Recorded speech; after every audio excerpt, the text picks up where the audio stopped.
Le journal de la mi-journée sur RTI 1. Madame, Monsieur, bonjour. Voyons les titres sommaires de cette édition. À Abidjan hier, le chef de l'État Alassane Ouattara recevait le président de la République du Niger, Mahamadou Issoufou.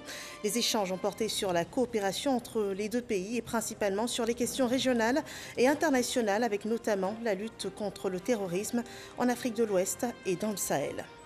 Le développement de l'agriculture ivoirienne, la politique semencière de la Côte d'Ivoire est exposée aux acteurs du développement de la filière agricole. Le pays ne produisant que 10% de ses besoins, ces acteurs travailleront à positionner la Côte d'Ivoire comme leader en matière de semences. Au Congo-Brazzaville, les résultats provisoires de la présidentielle sont contestés par l'opposition. Les adversaires du président Denis Sassou Nguesso s'insurgent contre sa réélection avec 88,57% des voix. Les opposants entendent former des recours. Bienvenue dans ce 13h. Un conseil des ministres est en cours au palais présidentiel ce mercredi. La réunion hebdomadaire du gouvernement a repris après plusieurs semaines. La dernière remonte au 3 février dernier. Les conclusions de cette rencontre vous seront proposées au cours de nos prochaines éditions. Autre activité du palais présidentiel, le chef de l'État Alassane Ouattara recevait hier le président du Niger, Mahamadou Issoufou. L'entretien a porté sur la collaboration entre les deux chefs d'État. Elle aura permis d'enregistrer des progrès sur le plan de l'intégration régionale et continentale, mais aussi dans la lutte contre le terrorisme au Sahel. Le point de cette rencontre au palais présidentiel avec Viviane Aïma. Avant de céder la charge de président de la République du Niger le 2 avril prochain à son successeur, le président Mohamed Bazoum, nouvellement élu à l'issue d'élections démocratiques, le président Mahamadou Issoufou a rendu ce mardi 23 mars une visite d'amitié au président Alassane Ouattara. Reçu au palais présidentiel avec les honneurs militaires dus à son rang, le président Mahamadou Issoufou a expliqué le sens de cette dernière visite en tant que chef d'État à son homologue ivoirien. Il a salué la qualité des relations personnelles qui les lient et a mis en avant l'implication dont a fait preuve le président de la République Alassane Ouattara dans l'avancement des grands chantiers économiques sur le continent africain que sont la mise en place de la monnaie unique, l'ECO, et la mise en place de la zone de libre-échange continentale africaine, ZLECAf. Enfin, il a félicité le chef de l'État ivoirien pour sa solidarité concrète dans la lutte contre le terrorisme dans la zone sahélo-saharienne. Chers frères, il fallait que je vienne te voir en tant que président de la République du Niger pour te dire au revoir, parce que le 2 avril prochain, je vais passer le témoin à un nouveau président démocratiquement élu par le peuple nigérien. Et j'ai voulu aussi saisir cette occasion pour te renouveler toutes mes condoléances suite à la disparition du Premier ministre Ahmed Bakayoko. Toutes mes condoléances et à travers moi, c'est l'ensemble du peuple nigérien qui pleure le Premier ministre Ahmed Bakayoko. J'ai voulu aussi faire cette visite pour échanger et me réjouir de la qualité des rapports que nous avons eus au plan personnel et de la qualité du travail que nous avons abattu ensemble pendant toutes ces années. Ce qui a permis d'ailleurs de renforcer les relations bilatérales entre le Niger et la Côte d'Ivoire. Et ce que nous avons fait ensemble a permis d'enregistrer également des progrès au plan de l'intégration, aussi bien au niveau régional, au niveau de l'UEMOA, au niveau de la CEDEAO et à l'échelle du continent. Au niveau de l'UEMOA, je peux citer pour exemple les importants progrès que nous avons faits dans la réforme de notre monnaie unique, réforme faite dans la perspective d'ailleurs de la monnaie unique de la CEDEAO, qui est un autre chantier sur lequel nous avons progressé même si ce chantier a été un peu retardé par la Covid-19 qui a fait voler en éclats le pacte de convergence qui était en place. Je voudrais aussi citer le dossier de la zone de libre-échange continentale africaine, dossier sur lequel j'ai eu très fortement ton soutien en tant que champion désigné par la conférence des chefs d'État pour m'occuper de ce dossier. Je remercie la Côte d'Ivoire, je te remercie pour l'accompagnement, le soutien dont j'ai bénéficié pour faire avancer ce dossier. J'ai noté également la très forte solidarité de la Côte d'Ivoire dans la lutte contre le terrorisme qui menace les pays du Sahel et les pays du bassin du lac Tchad. Pas plus tard qu'au sommet de N'Djamena, le dernier sommet du G5 Sahel, le message fort que tu as envoyé a été bien compris par l'ensemble de nos peuples de la région sahélienne et du bassin du lac Tchad. La Côte d'Ivoire a manifesté sa forte solidarité dans ce combat que nous menons pour la sécurité du Sahel et pour la sécurité du bassin du lac Tchad et pour la sécurité de la région tout court. Et nous avons apprécié le soutien financier de la Côte d'Ivoire, surtout pour le financement du contingent tchadien qui a été donc déployé dans la zone de 3 frontières. Cela n'est pas passé inaperçu. Je voudrais vraiment te remercier très fortement pour ce soutien financier qui permet de continuer l'intensification de la lutte contre le terrorisme. Merci, Monsieur le Président. Merci pour ces paroles très aimables et votre mot de condoléances. Vous connaissiez bien Ahmed Bakayoko et Amadou Gon Coulibaly. Donc, ce sont deux personnalités de grande qualité qui nous ont quittés ces derniers mois. Et j'ai apprécié à chaque fois la représentation du Niger par votre Premier ministre, qui a toujours été à nos côtés. Donc, grand merci pour cette marque de solidarité. Et je tiens aussi à vous féliciter pour votre décision. Et ce qui importe pour nos pays, c'est la paix. Et nous sommes très attristés de voir toutes ces attaques. Récemment à Tillabéri, à Tawa, avec plus de 100 morts en une semaine. Et évidemment, je vais vous dire que nous sommes totalement engagés à vos côtés. Et nous ferons tout ce qu'il faut, et tout ce que nous serons demandés à faire, parce que c'est un combat commun. Et nos espaces sont les mêmes, nos peuples sont les mêmes. Et pour nous, soutenir nos frères du Sahel est quelque chose de tout à fait naturel. Après cet au revoir à son ami et frère, le président Mahamadou Issoufou a regagné son pays. Voilà, au terme donc de cette visite d'amitié et de travail durant laquelle le président Mahamadou Issoufou a exprimé sa compassion face à la disparition du Premier ministre Ahmed Bakayoko, le président du Niger a regagné son pays hier dans l'après-midi. Le deuil traversé par la nation ivoirienne suite à la disparition du Premier ministre, ministre de la Défense Ahmed Bakayoko, émeut la République démocratique du Congo. Le président Félix Tshisekedi a dépêché un émissaire auprès de son homologue ivoirien pour transmettre sa compassion et le soutien de son peuple. Son émissaire a été reçu hier au palais présidentiel. Le compte-rendu de Viviane Aïma. L'élan de solidarité suite au décès du Premier ministre Ahmed Bakayoko est toujours vif.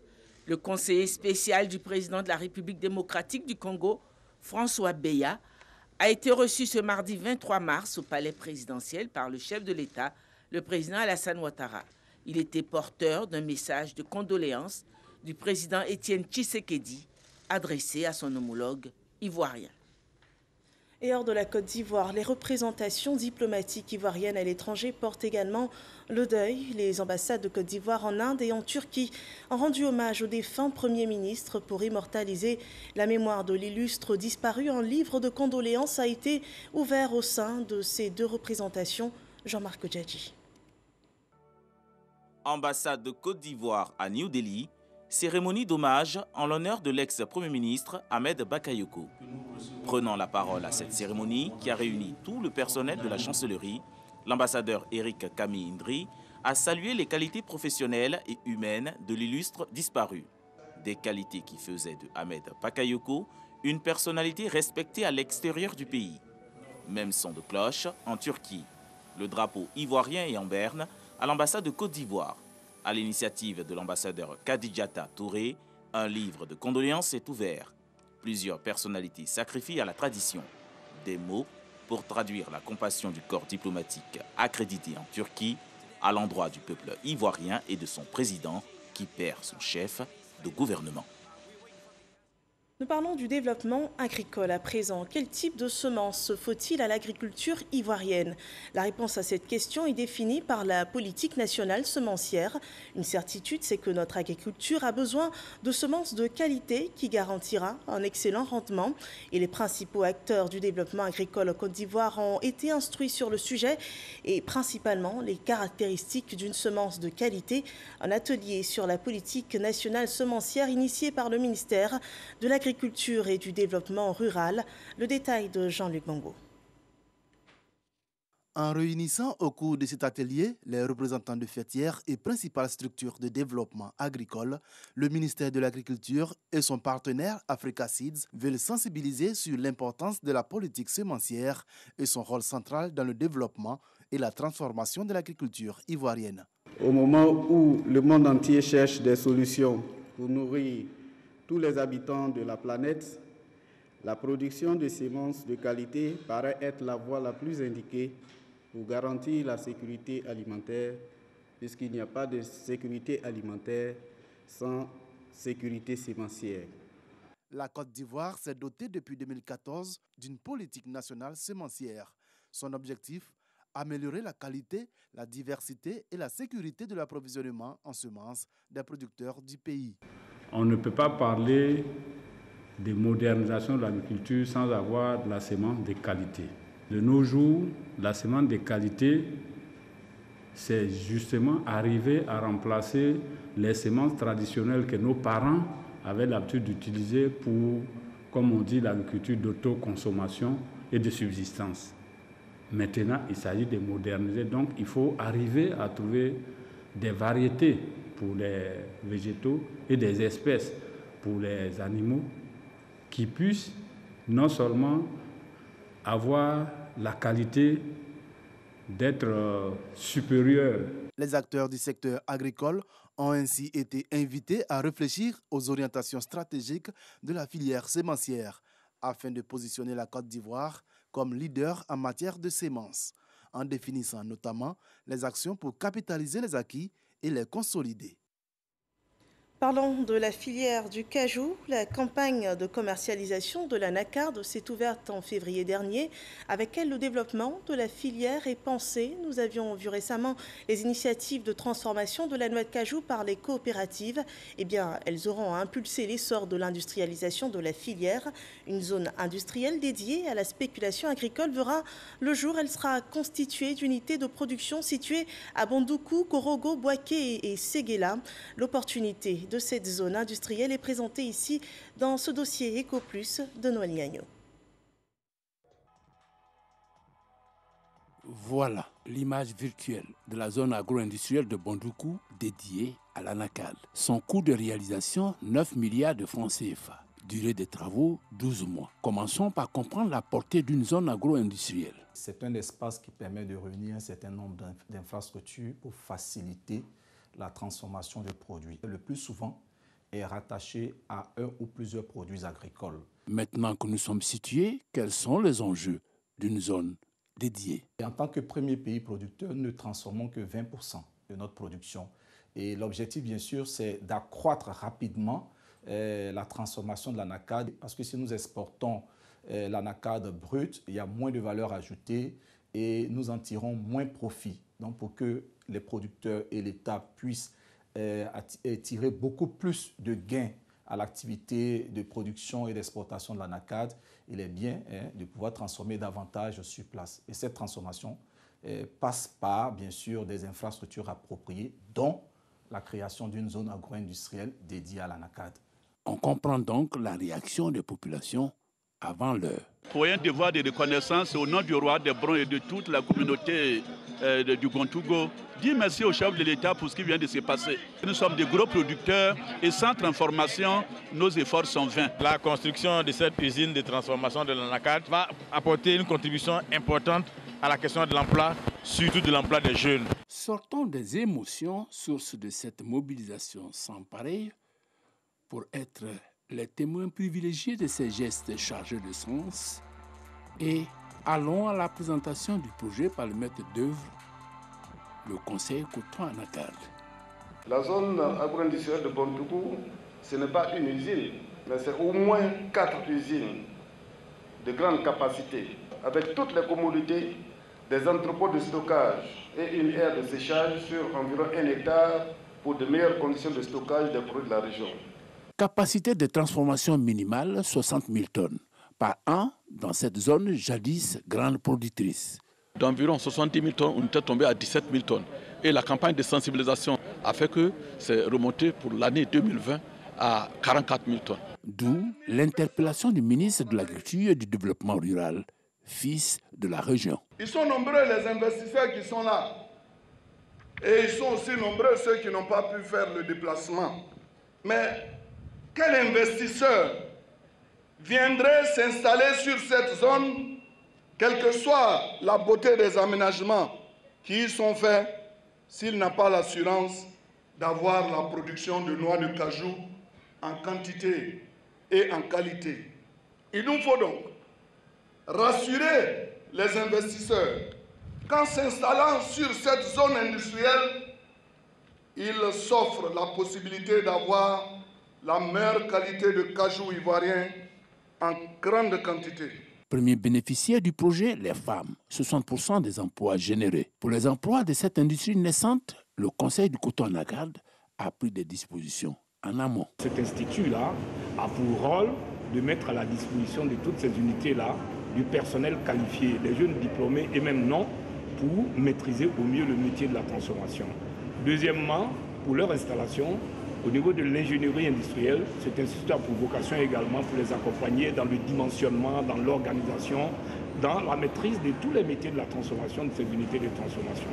Et même au niveau de la commercialisation, quand il faut s'attaquer au marché international, le centre également a pour vocation de les accompagner pour qu'ils maîtrisent au mieux le métier de la commercialisation de l'anacarde à l'international. La formation et l'encadrement des transformateurs, d'accord. Qu'en est-il de la chaîne de production? À ce niveau, le Conseil du coton anacarde s'est donné les moyens d'une production de qualité en quantité par les producteurs à travers diverses réalisations socio-économiques de base. Il s'agit notamment de la construction des ponts pour faciliter la commercialisation intérieure des produits agricoles, de la réhabilitation des vergers d'anacardiers qui consiste à réduire le nombre d'arbres sur les parcelles afin d'augmenter donc le rendement. Il s'agit aussi de l'installation de stations de pompage à énergie solaire pour apporter de l'eau potable sans que nos mamans aient à se fatiguer. Autre disposition prise pour sécuriser l'investissement, le paiement de la purge foncière. Toutes les procédures administratives, toutes les procédures coutumières qu'il fallait conduire et en moins d'1 an, nous aboutissons à ce résultat palpable. Toutes choses étant égales par ailleurs, cet ensemble d'actes aura un impact sur le développement socio-économique de la région. Tous les acteurs de la chaîne de valeur se rencontrent. Les producteurs ou les transformateurs se rapprochent de la zone de production de la matière première. Donc cela réduit les coûts et pour pouvoir gagner en compétitivité. Et on rapproche aussi pour que les industriels interagissent avec les producteurs de la matière première en termes de financement des producteurs, en termes de coaching de ces producteurs, en termes d'offres d'intrants, par exemple, pour améliorer la productivité de ceux qui travaillent, je dirais, dans les champs. Au total, Il s'agit à travers cette initiative d'éviter les pièges de la filière cacao. À l'horizon 2025, notre production de noix brutes aura franchi le 1 million de tonnes, contre aujourd'hui 800 000 tonnes. Il nous faudra donc être capable de transformer totalement au moins la moitié de ce volume pour assurer un équilibre du marché mondial de l'anacarde et assurer un revenu décent à nos parents producteurs. En plus de la zone agro-industrielle de Bondoukou, 3 autres zones seront réalisées à Séguéla, Bouaké et Korogo. Notons que la zone de Séguéla sera identique à celle de Bondoukou. Quant aux zones de Bouaké et Korogo, elles occuperont plus de place, respectivement 25 et 55 hectares, avec chacune 7 unités industrielles. Voilà les premiers jours de l'industrialisation de la filière agricole en Côte d'Ivoire. Quelle opportunité pour les producteurs, mais aussi pour notre économie. C'est un dossier EcoPlus de Noël Gagnon à revoir sur rti.ci. Dans le nord de la Côte d'Ivoire, 140 jeunes de la ville de Kouto pourront contribuer à l'économie ivoirienne. Ils ont reçu un appui financier du gouvernement pour entreprendre. L'aide s'élève à 63 millions de francs CFA. C'est un apport financier pour ces jeunes entrepreneurs qui s'inscrivent dans la 3e phase du programme Agir pour les jeunes. On voit cela avec Ami Sissoko. Dans la 3e phase du programme Agir pour les jeunes, 140 jeunes du département de Kouto bénéficient d'un montant de 63 millions de francs CFA. Les 40 premiers reçoivent leur chèque des mains du ministre de la Construction, du Logement et de l'Urbanisme, Bruno Nabagno-Koné, pour le financement de leur projet. Nous ferons bon usage des prêts qui nous ont été octroyés et que nous les rembourserons dans le sérieux le plus total afin de préserver la chaîne de solidarité. Le programme Agir pour les jeunes, mis en œuvre par le ministère de la Promotion de la Jeunesse et de l'Emploi des Jeunes, est un dispositif de promotion de l'entrepreneuriat dédié au financement des projets de jeunes ivoiriens âgés de 18 à 40 ans. Les financements vont de 100 000 à 1 million de francs CFA pour les projets individuels et jusqu'à 2 500 000 francs CFA pour les projets collectifs. Tous les secteurs d'activité sont visés. Déjà en 2020, dans le cadre de la 2e phase de l'opération Agir pour les jeunes, 152 jeunes avaient reçu 72 444 800 francs CFA. Chers amis jeunes, les opportunités pour votre insertion sont disponibles dans nos agences emploi jeunes et nos guichets emploi.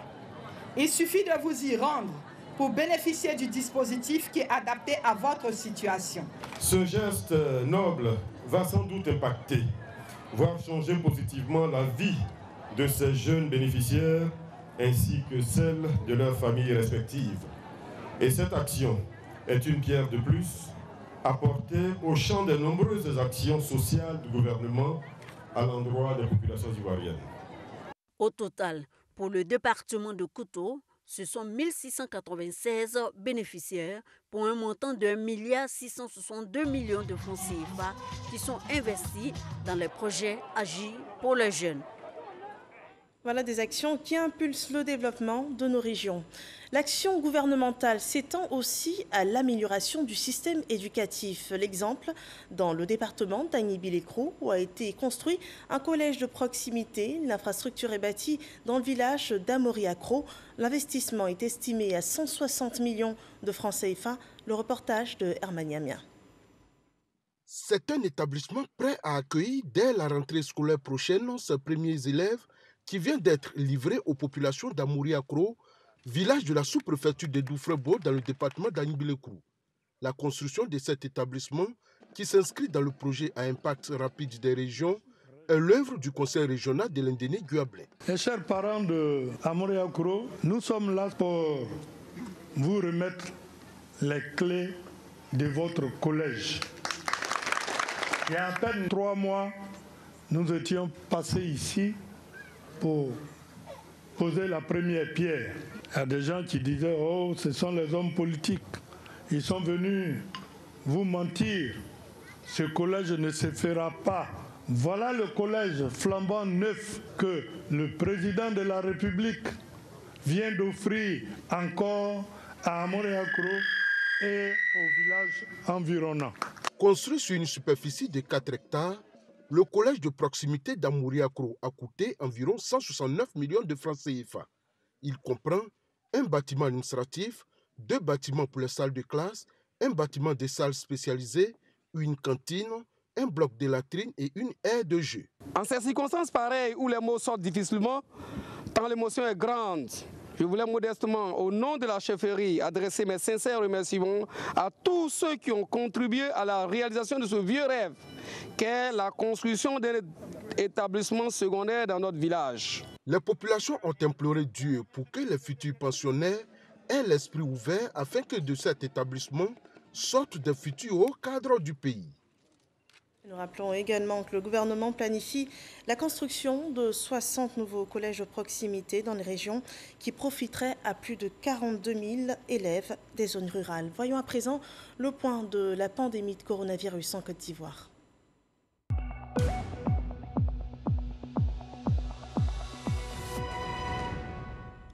Le point de la situation sanitaire à cette heure fait état de 267 nouveaux cas de Covid-19, 442 nouvelles personnes guéries et aucun cas de décès ont été également recensés à cette date. La Côte d'Ivoire comptabilise ainsi 40 868 cas confirmés de Covid-19, parmi lesquels on dénombre 36 944 personnes guéries, 222 personnes décédées. Il reste encore 3 702 cas actifs. Veillons au respect des gestes barrières et pour les personnes ciblées par la campagne de vaccination en cours, vous êtes priés de vous rendre dans les centres prévus à cet effet. Une campagne de vaccination contre la pandémie de Covid-19 est donc en cours dans le pays depuis le 1er mars 2021. À ce jour, plus de 20 000 personnes ont reçu leur dose de vaccin anti-Covid. Le vaccin administré dans les 61 centres de vaccination en Côte d'Ivoire est le vaccin AstraZeneca. Après la polémique en Europe sur ce vaccin, les autorités sanitaires ivoiriennes rassurent de l'efficacité de ce remède anti-Covid. Le point de Salima Toudia. Plus de cas positifs ces dernières semaines, la Côte d'Ivoire enregistre ses taux de positivité les plus élevés, avec 19,6% au mois de mars, largement au-dessus des 5% recommandés par l'Organisation mondiale de la santé. Dans son plan stratégique de riposte, la campagne de vaccination contre la Covid-19. 24 639 personnes ont été vaccinées à ce jour, avec 61 centres de vaccination ouverts à Abidjan pour l'heure. La Côte d'Ivoire a décidé de vacciner 58% de sa population afin d'atteindre une immunité collective. COVAX a promis nous soutenir sur la phase 1 en prenant en charge les vaccins pour 20% de la population, soit 5,6 millions de personnes. Et le nouvel accord de financement avec la Banque mondiale prévoit également acquérir des vaccins pour 19% de la population, soit 5,3 millions de personnes. La phase 2 et la phase 3 seront concernées par ce financement. Des doses de vaccins AstraZeneca, Pfizer ou encore Sinovac sont attendues. Nous attendons 1 740 000 doses de vaccins AstraZeneca d'ici fin mai, plus tard. Nous attendons également 100 000 doses de vaccins Pfizer d'ici mi-juin. Je dois dire également que nous attendons de la Chine 100 000 doses de vaccins. C'est un don gratuit, 100 000 doses de vaccins, probablement dans la semaine. C'est le vaccin Sinovac. La troisième phase, concernant les personnes dont l'âge est compris entre 18 et 49 ans, sera bientôt lancée. La campagne s'étendra également à l'intérieur du pays, avec entre autres les villes de Bouaké et San Pedro. La Covid-19 influe également sur les compétitions sportives. Le championnat de Ligue 1 qui s'ouvre le samedi 27 mars prochain se jouera à huis clos en raison de la pandémie. Une décision du comité de normalisation du football ivoirien. Et pour la reprise de ce championnat national interrompu depuis mars 2020, la FIF a par ailleurs limité le nombre de personnes autorisées à accéder au stade durant la compétition. Des mesures barrières devront être être strictement observées afin de protéger les joueurs et également les encadreurs des équipes.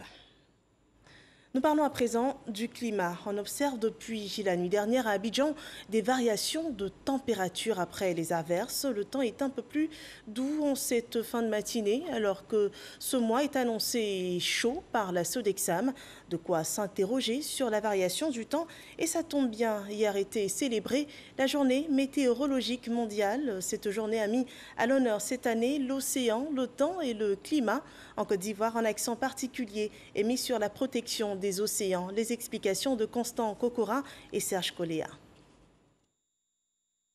L'océan, le temps et le climat, 3 facteurs étroitement liés au sein du système Terre.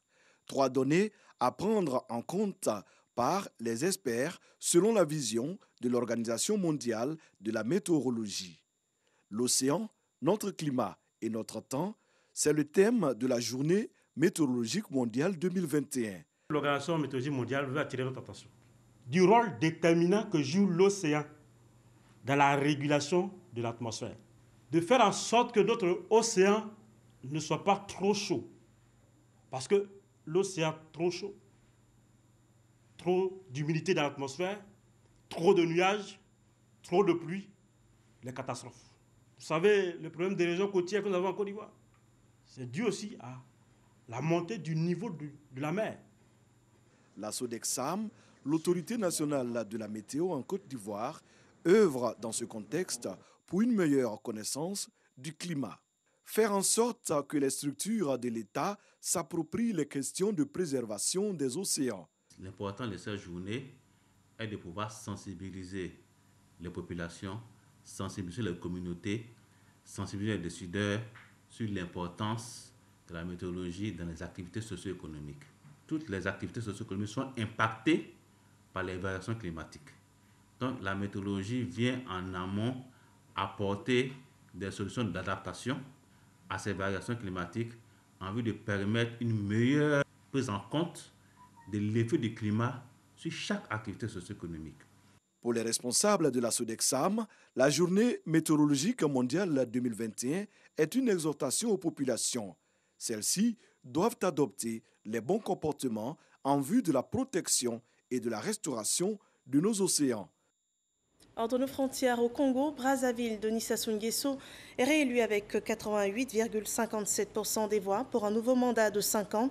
Ces résultats provisoires de la présidentielle de dimanche dernier sont contestés par l'opposition qui juge le scrutin de calamiteux. Les opposants entendent former des recours. La rapidité de la publication de ces résultats provisoires et certains articles de la Constitution motiveraient leur décision, notamment l'article 70 de la Constitution qui prévoit les cas de report ou d'annulation de l'élection en cas de décès d'un candidat. Selon le président de la commission électorale locale, le cas Guy Brice Parfait Kolela ne s'applique pas car le candidat est décédé après la tenue du vote.